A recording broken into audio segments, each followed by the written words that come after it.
এই রাতের বেলা একবার ডাক দেওয়ার কারণে আমার ডাকের সাড়া দিয়ে দরজাটা তুমি খুলে দিলা। আবু বকর ডাক দিয়ে বলে, ইয়া রাসূলুল্লাহ, 6 মাস আগে আপনি বলেছিলেন হিজরতের জন্য যাওয়া লাগতে পারে। নবী গো, আমি 6 মাস ধরে ঘুমাই নাই, এখানে তাওয়ালের সাথে পিঠটা লাগায় রাখি, কখন আমার নবীজি একবার আবু বকর বলে ডাক দিবে আমি নবীজির ডাকে সাড়া দিতে পারবো, এই জন্য আমি বিছানায় আবু বকর ঘুমাই না। আলহামদুলিল্লাহি নাহমাদুহু ওয়া নাস্তাঈনুহু ওয়া নাস্তাগফিরুহু ونؤمن به ونتوكل عليه ونعوذ بالله من شرور أنفسنا من يهد الله فلا مضل له ومن يضلله فلا هادي له وأشهد أن لا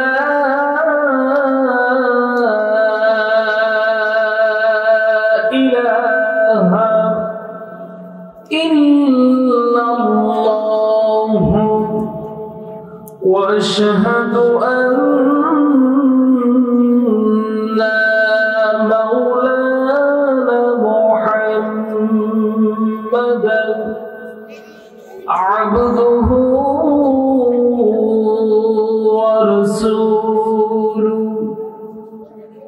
الذي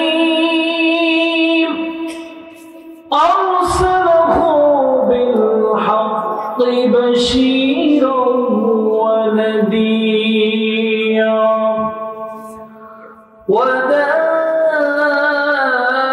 وداعيا إلى الله بإذنه سراجا وقمرا منيرا. أما بعد، أعوذ بالله من الشيطان الرجيم.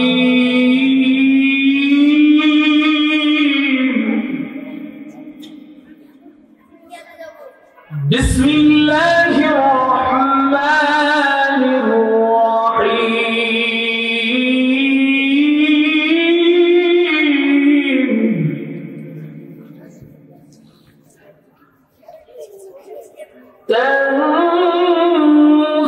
تنزيل الكتاب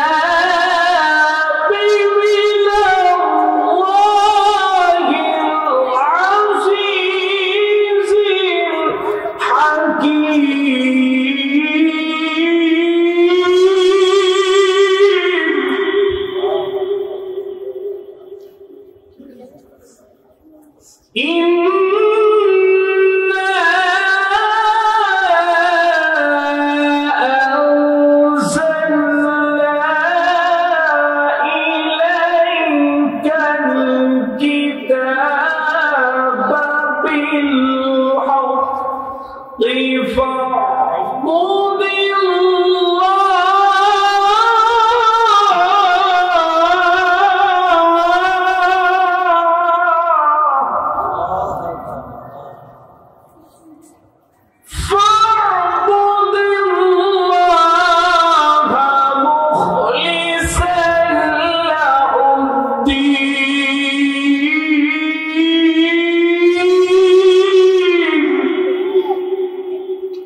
بسم الله الرحمن الرحيم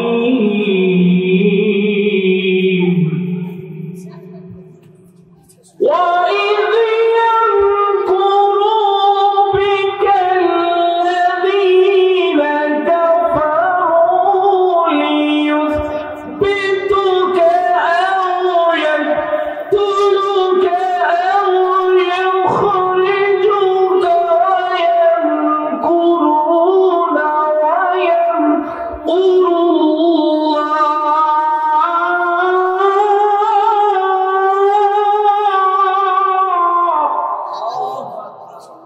والله خير الماكرين.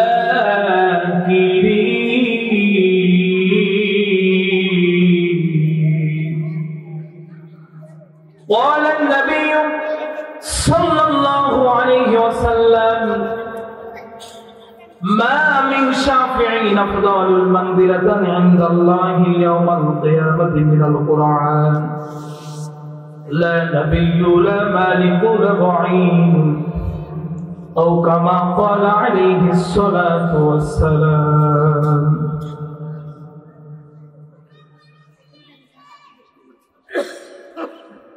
الحمد لله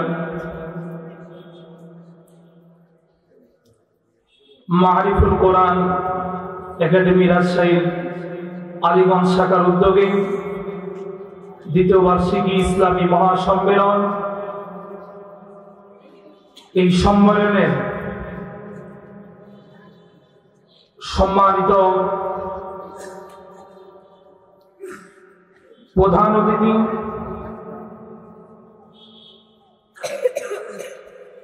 আলহাজ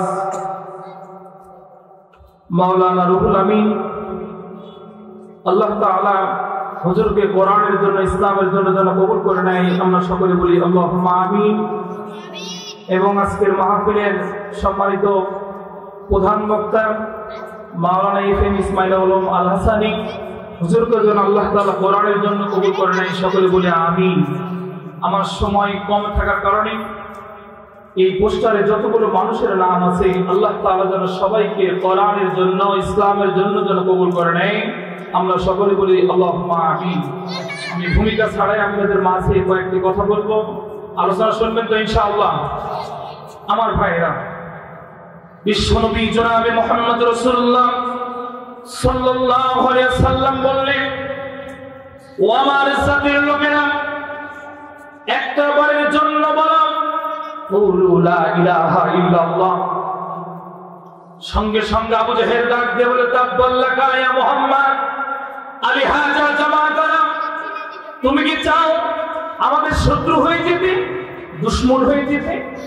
আমার ভাইরা, বিশ্বনবী জনাবে মুহাম্মদ রাসূলুল্লাহ সাল্লাল্লাহু আলাইহি ওয়াসাল্লাম যিনি ছিলেন আল আমিন, বিশ্বাসী, কখনো মিথ্যা কথা বলেন নি।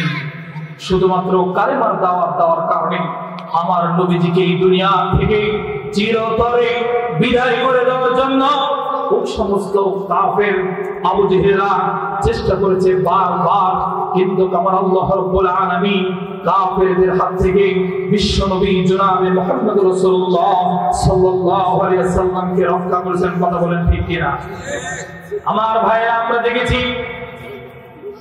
5 তারিখের আগে বাংলাদেশের প্রেক্ষাপটে এইরকম ভাবে যারা কোরআনের কথা প্রকাশ্যভাবে জাতির সামনে তুলে ধরল, তাদেরকে দুনিয়া থেকে বিদায় করার জন্য জালিমের কারাগারে ওই সমস্ত আলেমদেরকে নিজে বন্দী রাখতে। কথা বলেন ঠিক কিনা?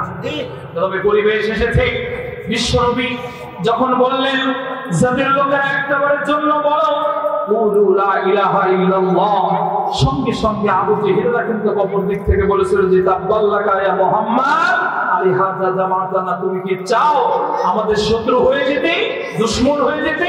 আমার ভাইরা, নবীজির কোনো অপরাধ ছিল না, শুধুমাত্র কালেমার দাওয়াত দেওয়ার কারণেই আমার নবীজির উপর জুলুম অত্যাচার করেছে। কথা কোন ঠিক কিনা? আমার ভাইরা, আল্লাহ রাব্বুল আলামিন সূরাতুল আনফালের 30 নম্বর আয়াতের ভিতরে বলে দিলেন, ওয়া ইয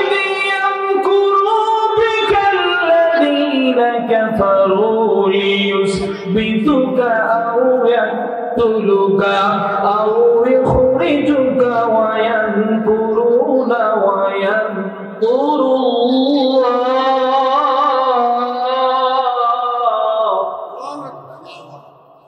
আমার ভাইয়া,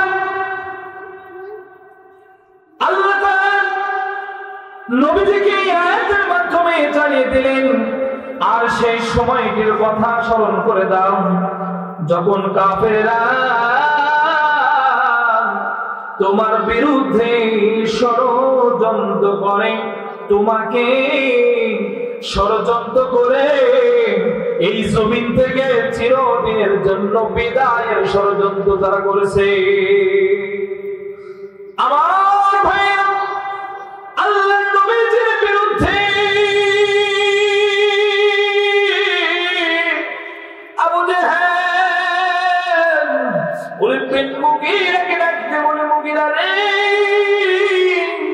যেই দিন যায় এই দিনে দিনে মুহাম্মাদের দলের লোকেরা, মুহাম্মাদের দলের সংখ্যা গুলো বেড়েই যাচ্ছে, কালেমার দাওয়াত গুলো বেড়ে যায়। ডাক দিয়ে বলে মুগীরা রে, এই মুহাম্মাদের কালেমা দাওয়াত বন্ধ করে দেওয়ার জন্য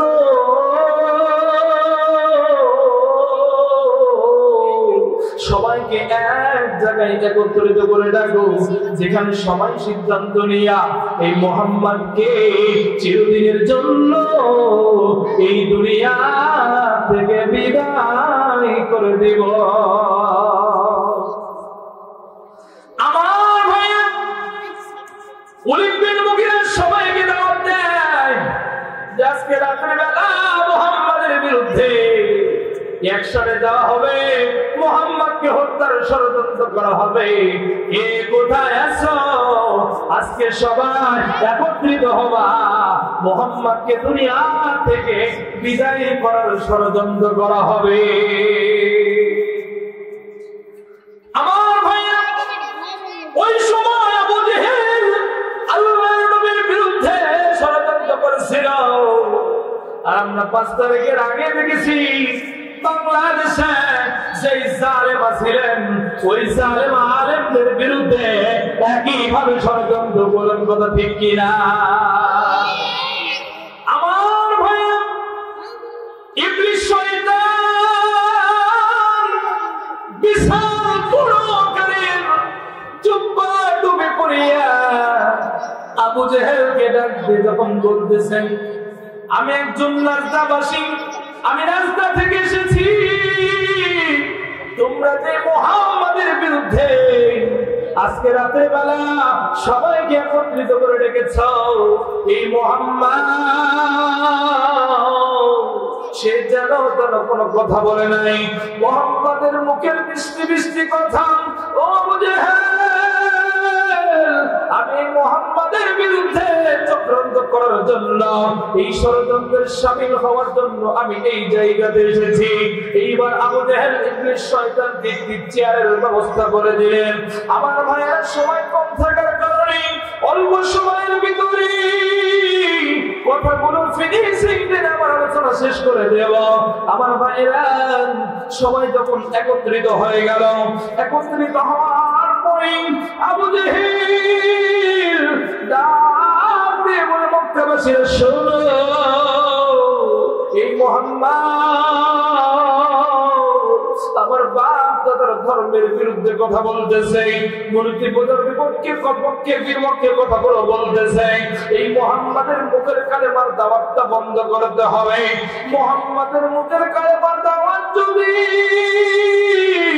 বন্ধ না করতে পারো, এই বন্ধ না করতে পারলে দিন এমন আসবে মুহাম্মাদের দলের সংখ্যাগুলো বেড়ে যাবে। এইবার একজন ডাক দিয়ে বলতেছে, ও নেতাজি, আমি মুহাম্মাদের বিরুদ্ধে আমি একটি সিদ্ধান্ত দিতে চাই। বলে, কি সিদ্ধান্ত দিতে চাও? বলে, আমার সিদ্ধান্ত হচ্ছে যে মুহাম্মদ যেই দিন যায় সেই দিনে দিনে মুহাম্মাদের কালেমার দাওয়াত গুলো বেড়ে যায়। এই জন্য আমি বলতে চাই, এই মুহাম্মদ মোহাম্মদকে যদি অন্ধকার কারাগারের ভিতরে বন্দী করে যদি রাখা যায়, আমার মায়ের সুরান পরের ভিতরে এসেছে ইউসুফের সন্তানকে কারাবন্দী করা, ইউসুফের সন্তানকে ঘরবন্দী করা, গৃহবন্দী করা। তারা বলেছিল যদি মুহাম্মদকে কারাগারে বন্দী করতে পারি, এই কারাগারে বন্দী করার পর মুহাম্মদকে ওইখানে আমরা আর কোনো খানা পানি কোনো কিছু খাবার দেব না, মুহাম্মদকে ওইখানে কোনো খাবার দেব না।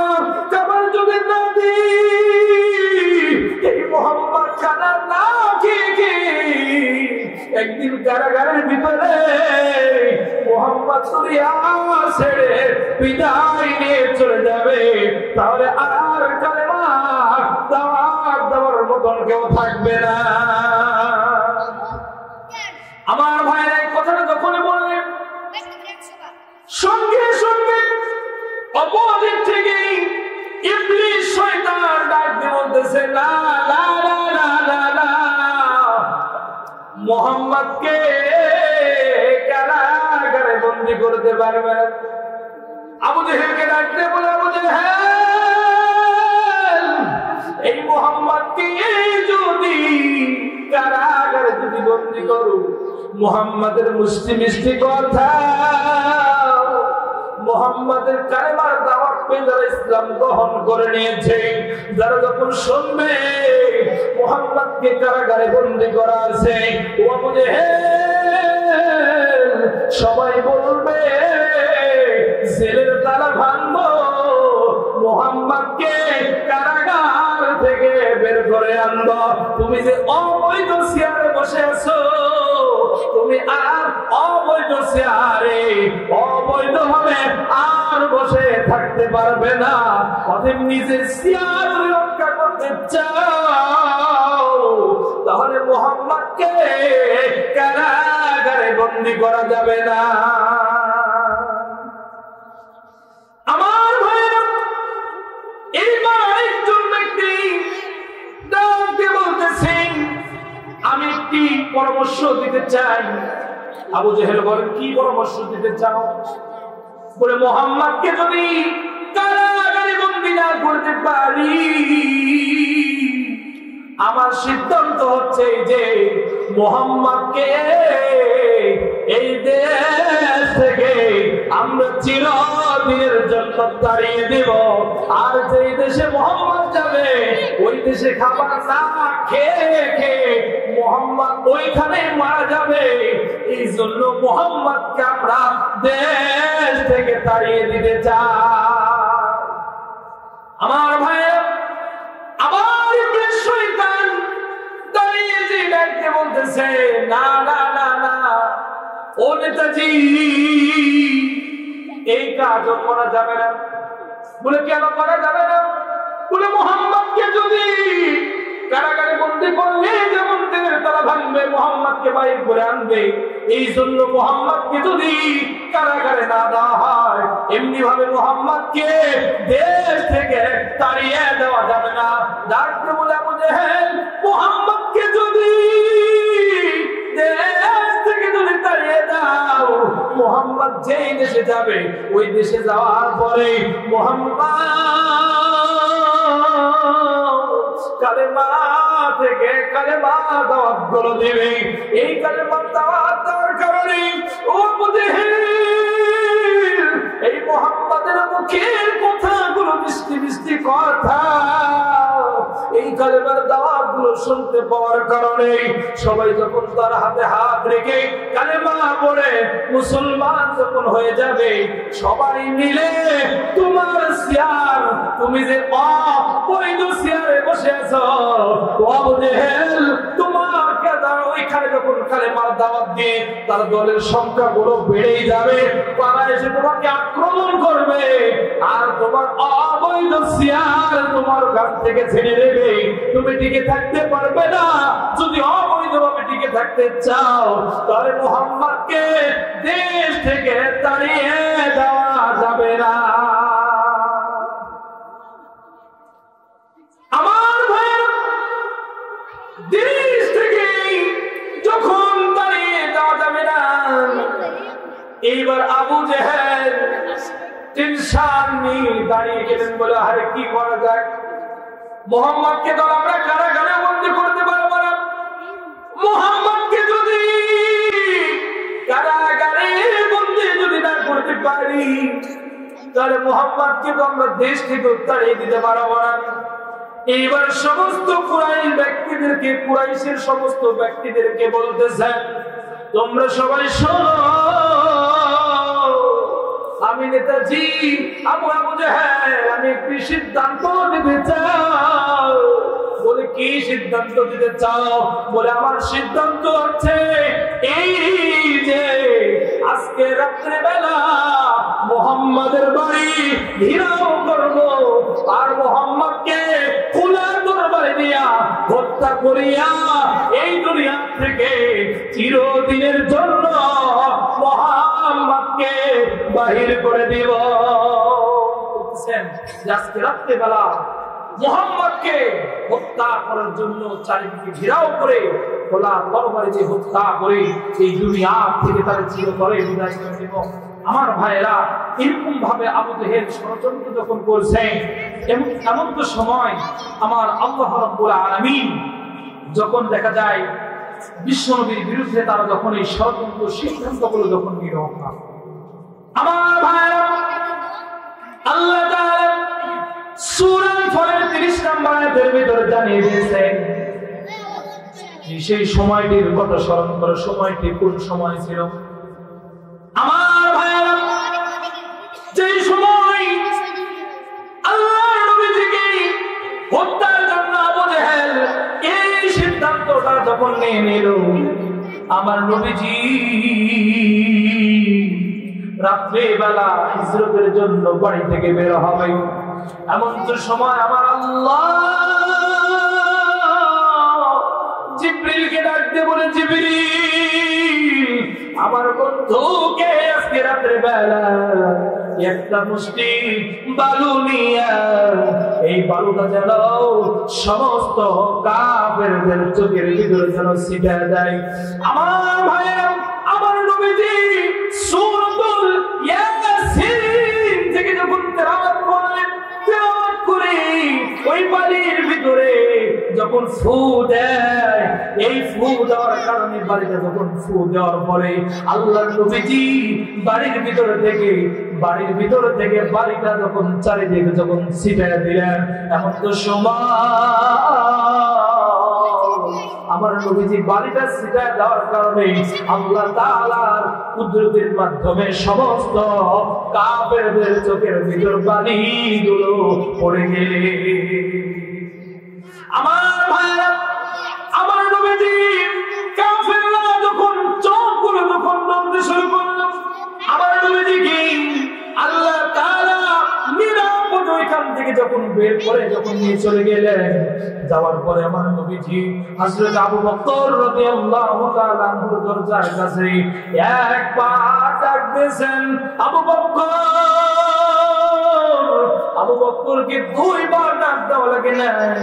আবু বকর ডাক দিল, যখন ডাক শুনলেন নবীজির এই কথা শোনার পরে আবু বকর দরজা করে বলেন, লাব্বাইক ইয়া রাসূলুল্লাহ। নবীজি ডাকতে বললেন, ও আবু বকর, আমি তোমারে একবার মাত্র ডাক দিলাম, এই রাত্রি বেলায় একবার ডাক দেওয়ার কারণে আমার ডাকের সাড়া দিয়ে দরজাটা তুমি খুলে দিলা। আবু বকর ডাক দিয়ে বলে, ইয়া রাসূলুল্লাহ, 6 মাস আগে আপনি বলেছিলেন হিজরতের জন্য যাওয়া লাগতে পারে। নবী গো, আমি 6 মাস ধরে ঘুমাই নাই, এখানে তাওলের সাথে পিঠটা লাগায় রাখি, কখন আমার নবীজি একবার আবু বকর বলে ডাক দিবে, আমি নবীজির ডাকে সাড়া দিতে পারবো, এই জন্য আমি বিছানায় আবু বকর ঘুমাই না। আমার ভাইরা, আল্লাহর নবীজি আবু বকরকে নিয়ে যখন চলে গেলেন, যাইতে যাইতে নবীজি একটি মাটির গর্তের ভিতরে যখন আবু বকরকে নিয়ে ঢুকলেন, আবু বকরকে মাটির গর্তের ভিতরে ঢোকার পরে আবার নবীজি আবু বকরকে ডাক দিয়ে বলে, আবু বকর আজ আমি কালেমার দাওয়াত দেওয়ার কারণে আমার মাতৃভূমি ছেড়ে আমি চলে আসলাম আবু বকর। আমার নবীজি বলে, আবু বকর আমার শরীরটা ভালো নাই, আমি একটু বিশ্রাম নিতে চাই।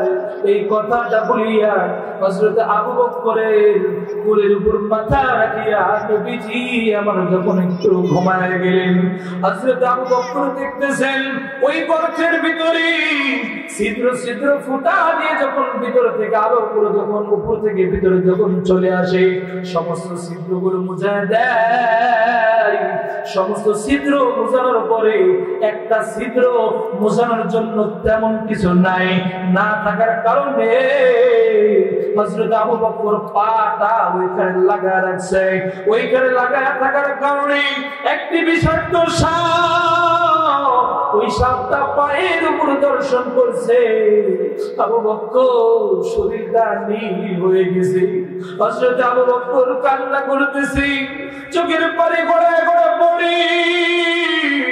আবার নবীজির মুখের উপরে আবু বকর এক ফোঁটা পানি যখন বললে নবীজির ঘুমটা ভেঙে যায়।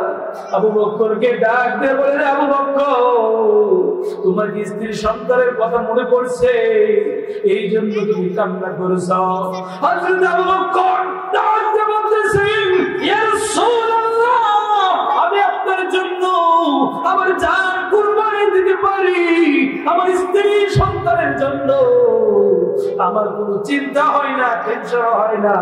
একটি বিষাক্ত সাপ আমারে কামড় দিয়েছে, আমি সহ্য করতে পারি না। এই সহ্য করতে না পারার কারণে আবার চোখ দিয়ে পানি পড়ছে। আবু বকরের যখন যেখানে বিষাক্ত সাপে কামড় দিয়েছে, আমার নবীজি সাপ মুবারক যখন ওইখানে যখন লাগায়া যখন দিলেন, লাগায় দেওয়ার সঙ্গে সঙ্গে ওইটা ভালো হয়ে গেল। বলে, আবু বকর সাপে কামড় দিয়েছে আমার কেন বলো নাই? আবু বকর বলে, ইয়া রাসূলুল্লাহ সাপে কামড়ের কারণে যদি আমার জীবন চলে যায়, আমার জীবনের থেকে দামি নবী আপনারে আমি ভালোবাসি, আপনার ঘুমটা আমার কাছে অনেক দাম। আমার যদি জীবন চলে যেত নবী গো, আমি আপনার ঘুম কখনো আমি ভাঙাইতাম না। লিল্লাহি তাকবীর। কারণে আমার আলোচনা এখানে শেষ করলাম। দোয়া রাখবেন আমার জন্য, আপনি সামনে যেন কোরআনের হক কথাগুলো তুলে ধরতে পারি। আর আমার ছোট্ট বড় ভাই দাওয়াত করেছেন মাওলানা নুরুল ইসলাম ভাই, ইসলামী মহাসম্মেলনকে যেন আল্লাহ কবুল করে নেয়। আল্লাহ সকলে বলি আল্লাহুম্মা আমিন। ওয়া মা আলাইনা ইল্লাল বালাগ। আসসালামু আলাইকুম ওয়া রাহমাতুল্লাহ।